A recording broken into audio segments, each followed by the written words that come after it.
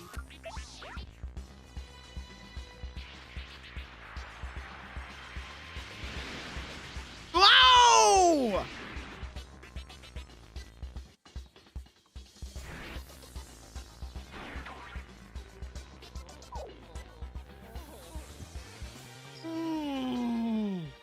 It's strong. The second attempt goes a little smoother, and I make it to the second phase, finding out it takes 2 hits from Flurry to eliminate the tendril and expose the core. We get it down to 13 health, and I make a huge misplay by switching to Bobbery, who can't hit the tendril. Although it's through this act that I find out we can damage the core without eliminating the tendril in phase 2. Unfortunately, I die, only needing to have hit the boss 1 more time to win. It's at this point I begin the experiment phase. I tried first phase to see if Bobbery can damage the core and ignore the tendrils. That doesn't work. Bobbery's hold fast move also doesn't work against these guys, even though they definitely make contact. I do the fight a decent number of times, and I just get mollywopped right before the end every time. The only solution here is for me to nail these super guards or get lucky with my bingos. My best strategy was to just start with Vivian, use up all my FP getting past the first phase, since we won't even need all-out attacks for the next one. I reliably get past the first phase doing this. Right before I finish off the first half, I get a Shine Sprite bingo, fully recovering me, which was much needed. Here, Fiery Jinx does damage to both the tendril and the core, so having the extra FP helps me get rid of an extra turn of damage. I also learned that if both the partner and Mario get down at the same time with the same attack, you only use 1 life shroom instead of 2. This is definitely something I have to remember for later. With that final revive, we managed enough damage to finally win. Wow, that was a tough one. Probably took the most amount of retries, and it doesn't help I couldn't get more life shrooms or even upgrade my partners a bit more. I take a much needed break, letting my daughter read some of the dialogue and play for a bit. That's your favorite one? Here you go. She said to her when she gave her a ring. I love the best in the world. That's why you gave me a treasure box. I will get it after school. That's why I'm in. That's why I love Princess Peach to get this star, and then Bowser won't give me again on the sky. He doesn't want to be so happy in the sky, and are you taking Princess Peach? You gotta be so happy. Daddy comes to where Meech's tied. Now let's go in the house. Oh, another penguin now. Oh, his house. Mr. Sunny, I love you so much this day. On this night, I love to play. I grab another Shine Sprite, which puts us at 2 more upgrades to give to the partners. Heading to the rear of Rich Peopleville, we witness the Shadow Sirens snagging the Crystal Star before we do. Good thing that one was fake, and the real one's in an alternate dimension. So we grab that bitch and end Chapter 6. Now before leaving, I grab the most important item in the game, the L emblem. Makes me look like Luigi. Anyway, Peach sees the robot dick, which freaks her out enough to email Mario that he needs to get here now. Where is she, though? Oh, just the moon. On the way to the 1,000-year door, I get the Ultra Hammer, which lets us smash these stone blocks, and we say goodbye to the fan-favorite Toadette forever. I head over to the shop to get my trusty 2 life shrooms restocked. Then we upgrade Bobbery to Ultra Rank, which lets him learn Bombast, which blows up everything on screen, and we upgrade Goombella, which gives her Rally Wing, which makes Mario stronger. A useless move for this run, but better her than Koops. Well, next up, we head to the Mushroom Kingdom's equivalent to Soviet Russia. Why are there so many bombs here? Chapter 7. Mario shoots the goo. We begin a scavenger hunt for General White, which takes us all around the places we've already visited trying to find him. This, kids, is what we call padding. After no shit 1 hour of running around, I find him. Back where we started. General White activates the nuclear program and launches 1 fat Italian man and a sentient pair of titties to the moon. God help whatever's up there. Avoiding most of the encounters on the moon itself, we get into the moon base and have to fight these 2 guys, whose asses we kick pretty handily. This is where those asshats with the barriers come back, so I need to avoid those fights as much as I can. Always here are tight, so I can't reliably avoid most fights like I have been. I do find that I now have a 1 line of defense against these barrier dudes. If Bobbery uses his time bombs and they land just right, I am able to kill these bastards. It's pretty tough to nail the correct spots, but at least it's not impossible anymore. There's a teleporter back to Rogueport on the moon, and I use it to head back to town and, upgrade Koops? Woo! We now have a fully upgraded party! Before heading back, I decided to get as many life shrooms as I can, which is 2. So I have a total of 4 now. Base time! Bobbery's nothing short of a menace here. He just blows up every wave of enemies we encounter until we hit another one of those stupid quiz guys. I totally forgot he was here. And I don't think I've ever even done the fight for getting these wrong, so this is a Oh no. Oh fuck. Oh no! It's a good thing I started with Bobbery. Holy shit. I managed to take 1 out, but once these guys have all 4 of their triangles out, they get the added benefit of immobilizing you. Great. It took 3 life shrooms to shake all the immobilizations, and I don't want to do that fight again. So I just take the loss of life shrooms and proceed to the boss, Magnus 2.0. I may not win, but I can at least learn the moveset that I need to deal with. At first, Magnus just hits you outright. Then he starts launching his fists to become more enemies to worry about like last time. I started with Vivian, and a full fiery Jinx does kill off the rockets. On top of those, he shoots this shuriken thing and just full sends into your body. All pretty brutal attacks. Once Vivian was weak, I swapped to Bobbery to be at full health, and this motherfucker starts shooting people at me. This attack just decimated Bobbery. At least I know what's coming. Now to prepare, I head to Twilight Town, where life shrooms are the cheapest, so I get 4 of them. We head back, and this time I lead with Flurry, who does 4 damage with her base body slam. And even though Fiery Jinx won't damage Magnus, her gust attack is much cheaper FP-wise, which means we have more options if I have to switch off of Flurry. I start the tried and true Lip Lock, where I see it does 6 damage, which is huge. I may not have to switch at all, because I forgot Lip Lock ignores defense. Honestly, the fight is a wash here. Magnus can't really damage Flurry as much as she can heal herself. The only threat is his people shooting attack, which is like a guaranteed kill. He does just that, and we use 1 life shroom. And I just keep lip locking him until Mario ends up being the one with almost no health, which makes this a race to win before Mario uses every life shroom we have. Once again, right before this asshole dies, he does his people shooting attack, costing 1 more life shroom. Oh, and he does it twice in a row. So that fight took every last life shroom, because Magnus is a cheating bitch. But he's still lost, meaning we beat Chapter 7 and nabbed the final star. I have no idea if there's a way around that attack, but I'm gonna be honest, I don't want to deal with it anymore, so I'm moving on. We find the computer's dick, and he tells us if we rub it 3 times, he'll send us back to Rogueport. Back in Rogueport, Gumi is waiting and immediately tells us that the X-Nauts have infiltrated the Thousand Year Door. But how? We thought it only opened with the 7 crystal stars. Oh well, we gotta chase after them to save Princess Peach. Chapter 8, the 1,000 Year Final Battle. I walk into the Palace of Shadow and right back out, because I'm just like Batman. I cannot win without prep time. First thing I do is abuse Wacka here. I keep bombing him until I get all of his bumps. This item heals 25 HP and 25 FP. Not only is it a good item to heal with in the dungeon, it also sells for a lot of money. Each bump is basically a trade for a life shroom. I sell all but 4 and get 5 life shrooms. The goal now is to progress through the Palace of Shadow and defeat the bosses using as little shrooms as possible. I'm sure by the end I'll have to backtrack to get more, but here's hoping I don't have to. I do a decent job avoiding most battles, and only fight these cannons here. Vivian makes quick work of them. Afterward, we have this stupid spike room that I hate! Then we jump rope with some fire till we get to this room with a locked door and a dry bones in front of it. We gotta fight him. I seriously mess up and use Bobbery to blow everyone up. The problem is, I didn't weaken the middle guy, meaning he just rebuilds the army once I clear the board, and oops, I was out of FP, so now I'm really fucked. So I reset, because I knew where that was headed. Anyway, I decided to level up since I'm so close to another one anyway, and it's here that I discover that FP and HP go past 50. In most of my playthroughs of this game, I end up putting more into BP than anything else, so I didn't even realize there was no cap on these values. So yeah, gonna keep that in the old brain tank for later. At this point, everyone is fully upgraded. I have 5 life shrooms and Mario is level 18. I don't know if that's low or not, but I've skipped a ton of battles at this point. Back into the Dry Bones fight, I start off with Bobbery again, and full FP this time, meaning this fight is now absolutely cake. I even switched to Georgie just to let my boy eat. Vivian is great for this dungeon because I can hide from everything and avoid most of the battles. Again, the battles I can't avoid here are the cannons, which we destroy in 2 turns with her anyway. Anyway, we make it to the very end of the labyrinth where Gloomtail's waiting, the brother of Hooktail from earlier. Gloomtail wants our meat, so we give it to him.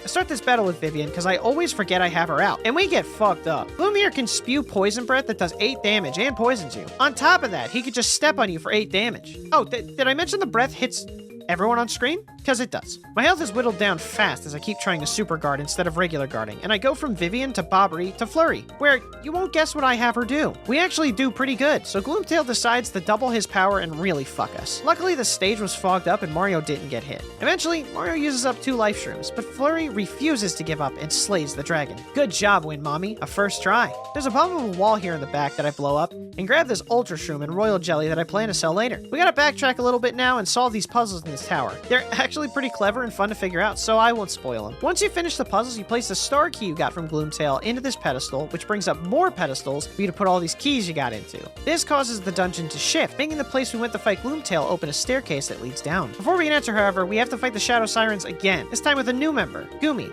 Oh, wait a minute, that's Dupliss! Oh shit, that means we got tricked. Being at full power, I just started blasting. I figured they'll die eventually. Each member here is pretty strong except Dupliss. Marilyn does that single target electric magic like before, and buffs that do even more ridiculous damage. Beldam just spams all hitting ice magic that freezes us sometimes. Yeah, so bombing wasn't going so well, so I switched to Vivian, and we end up using 2 life shrooms here, which I'm not happy about, so I reset. My second attempt, I start using Georgie and using Stampede. He gets all kinds of messed up from being frozen, and we use another 2 life shrooms way quicker than last time. It's at this moment I think of my life choices leading up to this point and contemplate my existence. When all of a sudden my power goes out, and I have to restart the fight anyway. Thanks, God. I go for tried and true old bobbery and give up on my super guarding shenanigans, which helps tremendously. Oh, did I mention that Beldam can give extra turns to attack? Because they can do that, and they can take away our turn. Starting to feel real nocturne in here. Before bobbery kicks the bucket, I switch to Goombella to do some awful damage, and I mean awful. I'm fucking terrible at this game. With multi-bonk finally killing Beldam. Oh yeah, and I hit FP bingo. These two are so fucked when I switch characters and wait a whole turn to attack them again. Mario bites a life shroom and I switch to Georgie instead of bobbery because Dupliss will copy Georgie and do 0 damage against me like an idiot. Then I just stampede until we finally win. And only at the cost of 3 life shrooms instead of 2. Me being unable to super guard is it's really killing me here. So I'm dumping his HP now to avoid the issues I just faced in the future. I also used a lot of those life-saving thingies, so I head back to Rogueport and do some stuff. First, I buy the special path from Merle, which may do absolutely nothing for me, but I might as well do it, right? This causes a curse to have a probability to trigger in battles, ranging from boosting Mario's attack, boosting his defense, or increasing the experience and coins after a battle's over. So it's probably useless, but who knows? I also sell all my whack-a-bumps, except 1. And I fill my inventory with life shrooms, because I'd rather not backtrack again. Now we can progress to this new portion of the dungeon. Not a lot happens, but we get some good loot here. I'm also able to find some life shrooms in a couple of, question boxes, so I can go back to get those at any time. I get lucky with my first encounter dropping a life shroom. I take this as a sign to get rid of the bump I was holding on to. I get into the odd battle here and there, and I get Mario to have 65 HP and 50 FP. And I enter the next room to have my first bout with Grotus himself. I arm myself with Flurry and the battle begins. He does it right off the bat, this motherfucker! Oh no.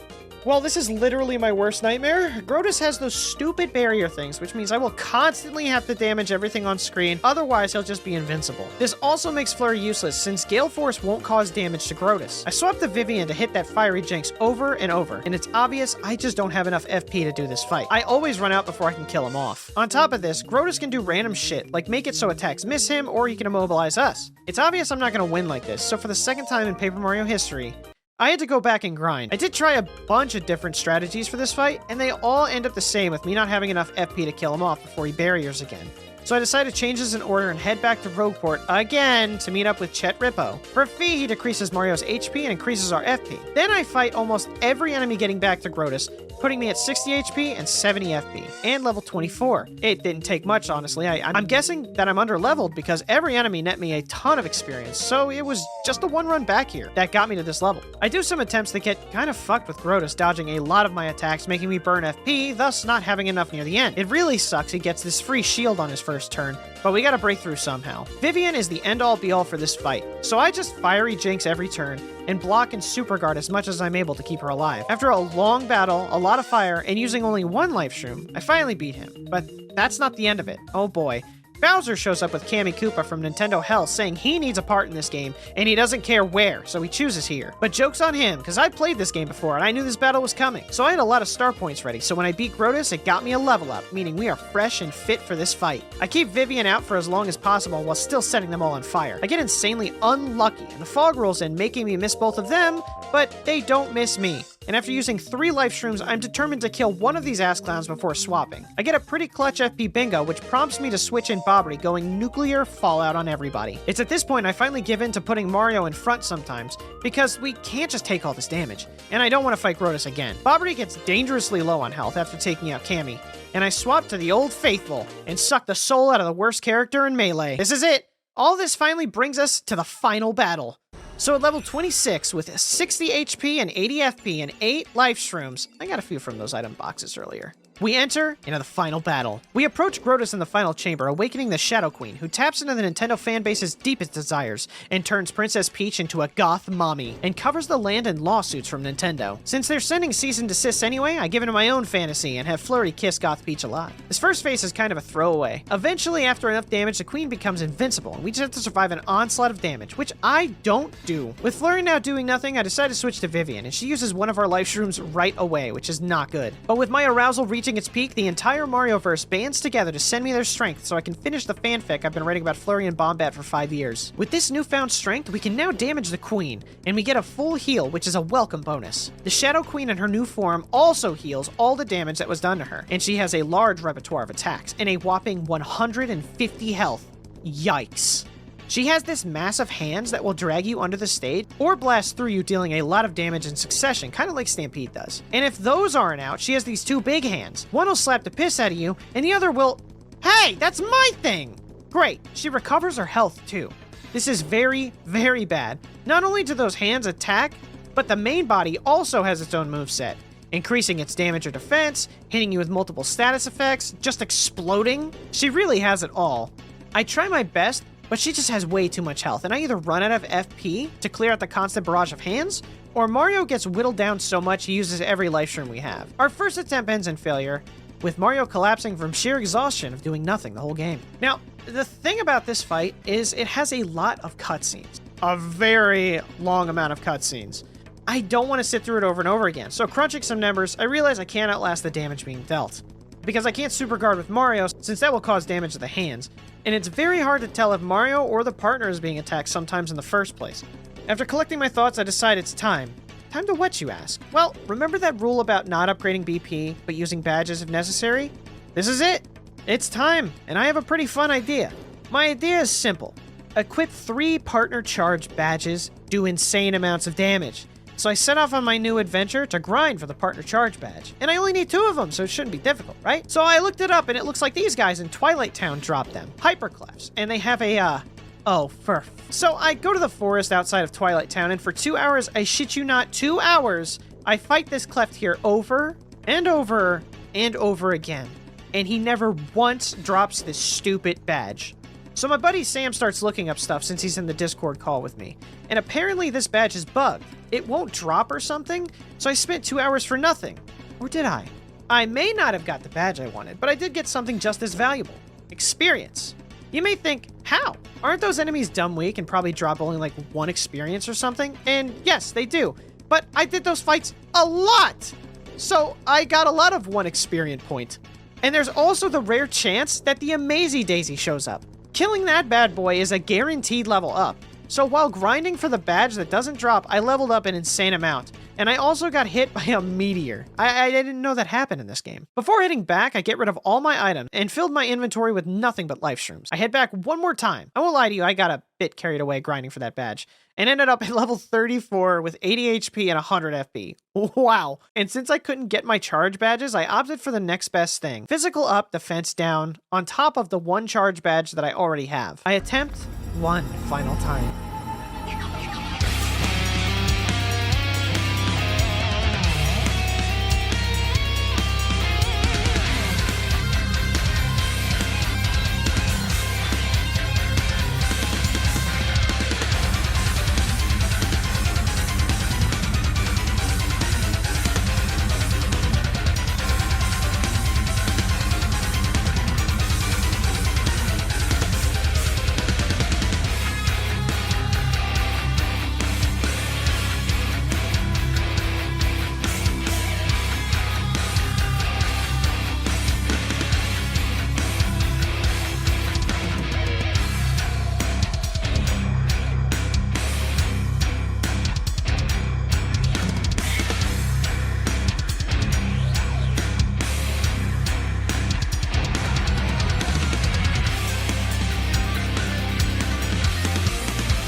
With a fully restoring bingo, some double life shroom tactics, every single life shroom in my inventory, and that final boo making Mario transparent for the last hit, we win. We beat the 1,000-year door only using the partners. With that final blow from Flurry, we purge the goth mommy status from Peach and sail off to the Mushroom Kingdom, saying goodbye to our friends, knowing that our hero Mario didn't do a goddamn thing to deserve this happy ending. That's it, gang. We did it. Through 8 chapters and not using Mario for any of it, we finally beat Paper Mario the 1,000-Year Door, using only our partners. I really would have liked to finish this challenge without using badges at all, but man, that final fight with the Queen is, it's fucking crazy. The Shadow Queen has a massive health pool and attack stat. Probably one of the toughest Mario RPG battles there is. Yet, here we stand as the victors. I'd like to thank you all for joining me on this journey. It was a lot of fun, and I can't wait for the next one. Before we go, I want to thank my patrons for supporting me in making these videos. Hey, if you like them, you can head on over there as well. It's a tremendous help, and I really appreciate it. Big thank yous to If It's Not Fun, Nerd Stop, A New Artist, and Polychrome Virus. Thank you, everyone. I really hope you enjoyed the video, and as always, I'll see you next time. And remember, stay cozy.